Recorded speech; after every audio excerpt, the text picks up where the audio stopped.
everybody, Z Garcia here. Today I'm taking a look at a two-player card game called Yokai Sketch. This is a tug-of-war style game in which you're going to be playing cards to your side of these yokais. There are 4 different piles. You play a card to your side. You're attempting to have majority in that stack or have the most on your side when the threshold is hit. And if you do so, you take that card, you'll score it at the end of the game. Pretty simple, very straightforward game with a couple of little wrinkles on top of that. Let me show you. To set up the game, we're going to shuffle up each of these decks of cards, and then we set them on the table like this. The order won't matter, and then the cards are going to end up in a random order, but they all have a number between 7 and 3. The deck of cards is shuffled up, everybody gets 3 cards, and you are ready to begin. So what we're doing here is playing these cards to our side of these different yokai, trying to win them over, take the top card. It's going to be worth that many victory points, and in the process, reveal the next one. We'll set this aside in our score pile, and this continues until one of these piles or more of them are gone, and at that point, we score the cards we've taken. So on your turn, you are going to first and foremost draw a card. And then you may play up to 3, between none and 3, to your side of the different cards here. And you can play 2 multiples of them if you want to on your turn. If you have 4 cards in your hand, though, you have to play at least 1, all right? So I could, on my turn, for example, play this card here. Or I could play it here. You can turn the card whichever way you want, right side up here, and play it to the matching thing. Once the number of cards combining both sides equals or exceeds this number, then whoever has the most cards on that side is going to win it. So, for example, I have to play, like I said, and I could play there. Then my opponent will go, they will draw a card, they have 4 as well, so they will play, and they could perhaps play this one here. Again, they could play more than that. You can play up to 3, but they're choosing to play just 1. It's going to be me again. I'm going to draw, and I'm going to go ahead and play 1 there. I'm going to play 1 there and 1 there. Then immediately, we'll see that we have a total of 4 there, so I win this card. I'll set that aside in my score pile, revealing the next one, and then whoever won, all their cards go away. The other player's cards, though, stay there. And so I'm done. My opponent will go. They'll draw a card. They have 4 at least, so they have to play. And I'll go ahead and show you now the different symbols here. You've seen both symbols already. There's this one here, which allows you to distract the character across from it. And then the hand, which I'll come back to. So my opponent might, for example, go ahead and play this card here. And if that symbol is on the card, then the top card across from it is going to get flipped over and moved to the corresponding place. And then my opponent could do that, and they could do that. There you go. They win that card now. That's theirs. That goes in the score pile. These go away, and it comes back to me. And now on my turn, I might draw a card and say I'm not going to play because I do not have 4. I can choose to not play at all. I could play one of these. I could play both of them. This one here, let's go ahead and give my opponent another card there, just for the sake of the example. If I play this one somewhere, let's say I play it here, then I'm allowed to pick a pile, as long as it has more than 1 card. I'm going to pick a pile, and I'm going to steal the top card and play it here wherever I just placed this one. That's what the hand is all about. So I could take this card and move it over here, and then this symbol becomes that color, even if it doesn't match. So now I've got a strength of 2 over here. And that's it. That symbol takes the top card across from it, flips it, and moves it, and the hand steals one. I just can't take the last card from a pile. That one is safe from this stealing power. This continues with the players drawing a card and then playing until, like I said, one of these piles is gone. And then you're going to take all of the ones you've been able to capture, score them up, and whoever has the highest total is going to be the winner of the game. So there you go, that is Yokai Sketch. It's a very straightforward game which has a pleasant play and a nice rhythm for the most part, and certainly can be played with just about anybody. It's one that manages to keep the special abilities in check. There's only 2 different kinds of effects, though I did have an issue with one of them, and I'll talk about that in 1 second. But It's an easy game to get into, an easy one to score. And I like the way in which the game comes to a nice end. You count up the victory points you took, and we see who the winner is. So when it comes to accessibility, this one is very, very accessible. And the artwork certainly doesn't hurt. So let me talk about some of the things I liked and some of the things I didn't like. I'm going to start with the ones I liked, okay? And we're going to start with the way the game ends. When one deck runs out, the game comes to an end. I find that to be a good point for the game to come to a close. It does not outstay its welcome, and you need to keep an eye out on what's running out. You can manipulate that a little bit as well when you decide to target one thing or another in your hand. I like that the cards have the two sides. I enjoy that every card can be used as one thing or the other, and so that's going to give you some interesting choices. Where do I put this card? I am effectively giving up the other card, so to speak, in order to influence whatever I am playing to. And I enjoy that. It's very clean, very simple. Two different character faces on each. You choose where you play it by turning it over or not. The artwork, like I said, is very nice. Though, to be fair, there's very little of it.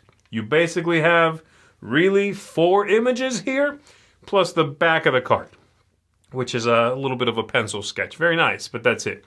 So, not a lot of artwork, but what is there is lovely, okay? The card quality is excellent as well. De Beer, generally, you know, their card quality and their component quality is always superb. This is no exception. These cards have a tremendous finish on them. They shuffle well. They feel good. Nice snap to them, so no issue there. And then I also really like the rule about when a player wins a location and they have more on their side than you do on yours, only their cards go away. And I like that rule quite a bit. This idea of you banging the card, let's say it's a 7, and I have 3 on my side, you have 4 on yours, only your 4 cards go away, and I retain my 3 for whatever's next in the pile, which could put me there immediately, or maybe it's 4, and I put the 4th one, and now it's mine. And I like that. I find that to be a really good balancing mechanism, okay?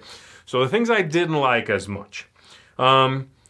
There's only 2 different kinds of special abilities, like I said, which I think is good for overhead, for rules, but I actually found one of the 2 powers was explained incorrectly in the English rulebook, or at least explained not to completion. I had to read the Spanish rulebook because something felt off. So I read the Spanish one and discovered that indeed I was playing something erroneously. That is the power that has the distract ability that says that you are going to pick in English it says you take the last card played by your opponent, you topple them over, and they move to the pile they would go to now.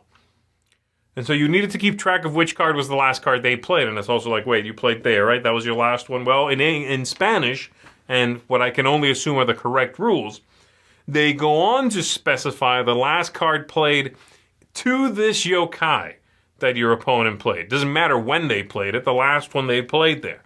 You take that one and topple it over, and then it moves to wherever it should go now, based on if it was at yellow, you flip it, and now it goes to that one. And that's a kind of a big deal, considering especially that there's only 2 of these unique or game-bending rules. One of them in the English rulebook was explained not fully, we'll say. So that's a little bit of a problem there. I also find that because there are only 2 of them, and I found in some games, and this is very likely that it could happen, that one player can draw a significant portion of the special cards, and the other player does not, which has its own set of problems and just compounds the luck in the game. When I play cards and you move them, I play a card and you steal one. That happens enough. It's like you played that many more cards than I did. And whether you're the one that is getting lucky or you're doing it to your opponent, it doesn't feel great to continue drawing into the special cards and your opponent just keeps getting blank ones. Some of the other issues, I find the rhythm of the game, the idea that you have to play to something when you hit 4, and that's generally, unless you can go 1, 2, 3, I win it.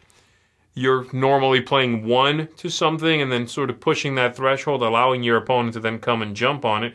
But the fact that you don't have to play unless you are at 4 cards means that there's a decent amount of turns in which you'll have your 1 card and you draw, pass. Your opponent draws and passes, draw, pass. They do it, and now I draw, and now I have to play. So either I take something right now by going 1, 2, 3, or whatever, or I play 1 and wait. And that rhythm, that cadence didn't feel particularly satisfying. I don't know if being forced to play at least 1 every time would fix that necessarily. I just don't like this feeling of there being quite a few turns in which you just draw and pass. And then the other thing, and this is kind of a bigger picture issue, was the fact that the game, I find, while engaging to play and certainly fun to throw out some cards, beat your opponent at something they were going for, flip their cards, what have you, the gameplay just didn't really evolve from session to session. It's really the same exact thing, and so you're not going to discover new things, find trickery, find subtlety. It's very obvious how to play this game. And that's not as interesting for repeat plays, right? That's going to really limit the replayability of a game like this. Yes, it fits in your pocket and can be easily thrown down and played with another player. But if there's nothing new to discover after a play or two, it really loses a lot of spark and it won't develop, won't open up with multiple plays, especially with one other player, where you can learn things about each other. You can learn about moves you can make in the game, and then it starts to become a much more interesting exercise. This doesn't really have that. But I do enjoy playing it. It's not one I would certainly bring out whenever I find myself with another player. It's not one that's going to jump to mind. There are many, many 2-player games out there. Many, many 2-player card games even. Tug-of-war games on top of that. Lots of those. Some classic ones, some new ones. It's a well-explored style of game. But this one is pleasant to play. There is no move in here that feels bad. There's a little bit of that targeting the other player, but it's not devastating. It's a fun enough tug-of-war, and I enjoyed the gameplay. It's just one I fear I can already feel slipping through the cracks. And because there is no staying power, no pizzazz, nothing will catch it. It will fall right through. So for me, this one's going to get a 6 out of 10, I think. I enjoyed it, and it's one that if you recommend it to me, I would certainly say, yeah, let's give it a go. I might even teach it to someone who finds themselves wanting a little very simple card game, is used to traditional card games, playing decks of cards, playing Uno, playing the kinds of games you can expect to have, for folks to have played without being gamers, so to speak. I could easily see myself teaching them to some of those folks, and I think they'd really enjoy this idea of, I stole your card, I moved your card, all of that stuff. But it just won't evolve, and I personally can't see myself carrying this one around to show to people because they're gamers, and here's something else maybe they're going to have fun with. I don't think it's really going to appeal to gamers too much. So there you go, folks. That's it for me. This one's going to get a 6 out of 10. And that's going to do it. Thank you very much for watching. My name is Z Garcia. I'm going to see you on the next one.